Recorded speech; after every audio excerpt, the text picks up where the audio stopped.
class is all about revision. I am not going to take a new lesson for you today. Today we are going to revise the lessons, the 3 questions and also the Great Smog of 1952. Are you all ready? Students, do you remember what we learned? What is the story? Is this 3 questions about? The story is about a king, isn't it? The king is in search of 3 questions. What are those 3 questions? What is the right time? What is the right time for me to begin everything? What is the correct time for me to do my works? And what is the second question? The second question is, who are the right people, or who are the right person for me to listen, and whom should I avoid? Whose words I should listen and whose words I should avoid? This is the second question. Then what is the third question? The third question is, what is the important word? What is the most important word for me to do? What should I do at what time? Whom should I listen? Whom should I avoid? What is the most important work for me to do? These are the 3 questions of the king. Do you know why did the king is in need of the answers? Because if he know the answer for these 3 questions, he can lead a better kingdom. He is a king, isn't it? So he should be a wise man. He should not be a stupid, idiotic person. He should be a wise person so that his kingdom will be, he can lead his kingdom properly, correctly. Or else what will happen? Here his kingdom will demolish. It will be destroyed by the enemies. So he is in search of, it's a quest for him. He is in search of the answers for these 3 questions. What is the right time for me? Who is the right person for me to listen, and whom should I avoid? And also, what is the important work for me to do as a king, as a human being? So these are the 3 questions. He make an announcement to his kingdom. Those who answers correctly for these questions, they will be rewarded. And what will be the reward of the king? It will be the diamonds, pearls, isn't it? So this king announced for this announcement. So wise men from all over the kingdom and from other kingdoms, they all reached the palace of the king. And they are telling their own opinions, their own answers for these questions. For some wise men said, that what is the first question? What is the right time to begin everything? So some wise men said, you should prepare a calendar. You should make a schedule for the entire year. So that based on that schedule, based on that calendar, that timetable, you have to follow. You have to follow what is there in the calendar. For example, on Monday, you should visit your kingdom. On Tuesday, some other work. Wednesday, some another work. So you should follow that calendar. This is the idea given by a wise man. But is it possible? We are framing a timetable for the entire year, for the whole day. Monday sharply at 8 o'clock I should do this. At 9 o'clock I should do this. Can we? Sometimes we cannot, isn't it? So this is impossible. So this idea is entirely flawed. Some others advised him to have magicians in the court. So the magicians will predict what will happen at this time. So can I do this work at this time or not? So you keep a magician in your palace. This is the idea given by another wise man. This is also not favorable for the king. These are the answers for the first question. Then what about the second question? Who are the right people? Some wise men advised to the king that you should hear the advice of the doctors. Some others said, no, the important person is the priest. You should obey or follow the principles which are taught by the priests. What the priest will do? The priest will help us to lead a righteous way, isn't it? Righteous life. So, some wise men are saying, better don't get the advice of doctors, listen to the priest. Some others said, no, you should not listen to the doctors or priests, but you should listen to the words of the warriors, words of the soldiers. Because as a king, it's his duty to protect his kingdom, isn't it? So, they are telling that you should obey or you should listen to the words of the warriors and the soldiers. But this is also an unfair idea for the king. So, he is not satisfied with these answers. Then what about the third question? Important work. What is the most important work for me to do? Some suggested that you should go as a warrior. You should be in the battlefield, fighting against the enemies. That is the most important work for you. This is the advice of some wise men. Some others said, worshipping God. Worshipping is the very important work for every individual to do. So, all these answers are not satisfying the king. So, what he decided? He decided to visit a hermit. Where the hermit is living? The hermit is living in the woods. Woods means forest. So, this hermit is living in the forest. The king decides to meet this hermit. This hermit will not visit people who are wealthy, who are kings and presidents, prime ministers. He will visit ordinary people.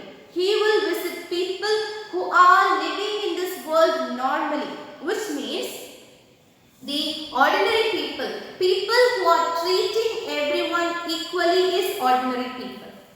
Sometimes wealthy men or kings and queens, they will not obey or they will not give respect to the common poor people, isn't it? Peasants, they will not give respect to the peasants. But this hermit, he is a wise man, but he is giving respect to each and every individual in this world. So, this king changed his outfit. He is not looking like a king now. He looks like an ordinary person, ordinary subject in that kingdom. But this hermit knows the king very well. So, at first when he meet the king, that person, that hermit greeted him and he is digging the ground. So, by looking at this hermit, the king feels pity on the hermit because the hermit looks very feeble. So, this king said, okay, I'll help you. You please take rest. And he is informing that I came here to get answers for my 3 questions. And he said all the 3 questions, these are my questions I want to get answers for. But the hermit did not reply anything. The hermit is taking rest. This king is digging the ground. Now it's evening time. Now the king is saying that I have to leave this place. Please tell me the answers. If you are not telling me the answer, shall I leave then? But the king, this hermit did not reply anything. By this time, another incident happened. What is that incident? A person is running towards them with bleeding. His stomach is wounded. Somebody stabbed him. And the king and the hermit, they helped him. They unbound his wounds. They give more a bandage and they are taking care of this person, this wounded person. Now, this wounded person is there in the hut. The hermit is there in the hut and also the king. These 3 men are staying in that hut. In the morning, the king was sitting nearby that person. The person opens his eyes and looking at the king. He asked apology to the king. But the king did not know who is that. He informed about everything. He said, I am the person, I am your enemy. You killed my brother. So to take revenge, I came here to kill you. But you saved my life. So now they make a peace there. So the fight or the enmity between two kingdoms gets solved. The problem gets solved. Why? Because the king saved the life of his enemy, isn't it? So the enemy, he changed his character, he changed his idea to kill the king. This person is saying that you saved my life. I came here to kill you, but you saved my life. Thank you so much for that. So now the two men become friends. Now the king is about to leave. He said to the hermit that you are not telling me anything. You are not giving the answers for my questions. So I leave. So I am going to leave this place. Now this hermit is saying, already you got answers. Already I got answers. How? Yes, you got answers. Students, take page number 32. Here, this hermit is giving an advice, or this hermit is replying to the king. This is the answer for the three questions. The hermit is saying that, do you not see, replied the hermit, if I had not pitied my weakness yesterday and had not dug these beds for me, but had gone your way, that man would have attacked you, and you would have wished you had stayed with me. So, the most important time when you were digging the beds, and I was the most important man, and to do me good was the most important business. So, the most important time in our life is the time now, that is the present time. At this moment, what am I doing? At that moment, what the king did? The king feels pity on the hermit, so he helped him. He helped the hermit. What is that help? He is digging the ground. So the important time is that moment. The important person is that hermit, and the important work at that time is helping that hermit. Next, afterwards, when that man ran to us, the most important time was when you were attending to him. For if you had not bound up his wounds, he would have died without having made peace with you. So he was the most important man, and what you did for him was the most important business. So the second time, what the king did? The king helped that person, helped his enemy, isn't it? So the most important time is that particular time when that wounded man came to the nearby the king. The important person is that wounded man. So the important person is that person he helped. Who is that person? The wounded person. That important time is helping that particular moment, and the important work is helping that person. Now the king got an idea, he got the answers for all his questions, and he returned back to his kingdom. This is all about the three questions. Who is the writer? Lev Tolstoy. He is a Russian writer. Is that clear? Now come to the next lesson. Take page number 40. Take page number 40, The Great Smog of 1952. This lesson is actually an article.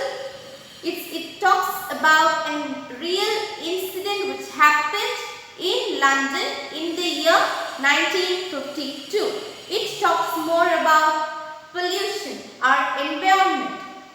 It mainly focuses on air pollution, isn't it? So here, one day on December 5, 1952, what happened? The climate was so chill, fog fills the entire city of London, Big Ben, and also St. Paul's Cathedral.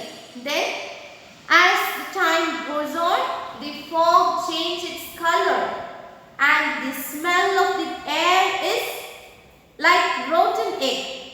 So So it's because of this sulfur content in the air. At first the people are helpless, they are unaware of what's happening there in London.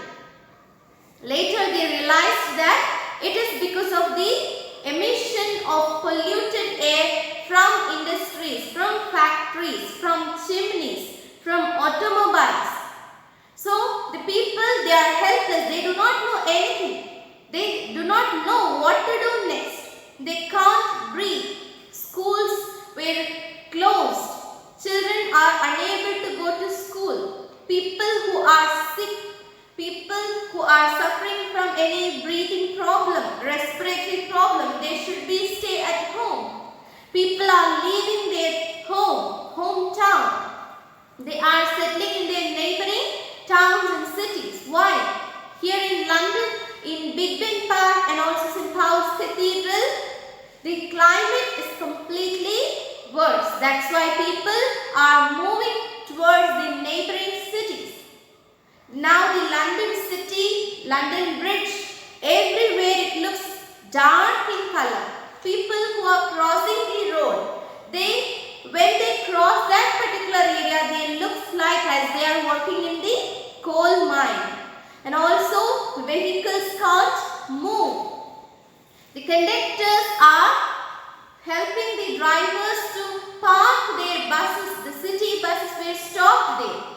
Vehicles, the car drivers, they can't move forward. Even they can't see their feet, isn't it? So that much darkness, that much polluted air covers the entire place. At last, after 5 days, on December 9th, 1952, this polluted air, this smog, fog plus smoke is equal to fog. This fog was taken away by a wind and this was taken away to a sea. This is what we have seen in the lesson, the Great Smog of 1952. I hope you all have understood these two lessons. Am I right, students? Students, do you remember as grammar portion what we have learnt? We have learnt about adjectives and its 4 kinds. What are the 4 kinds of adjectives? Quantitative adjective, qualitative adjective, possessive adjective and demonstrative adjective. What are the 4 kinds of adjectives we have learnt? Quantitative adjective, possessive adjective, demonstrative adjective and also qualitative adjective. What is an adjective? Adjectives are words which are describing the noun, which are giving more meaning to the noun. What is a noun? Noun is a naming word, isn't it? So we all know what is an adjective. For example, beautiful girl, smart boy, large table, long hair, small box, tiny table.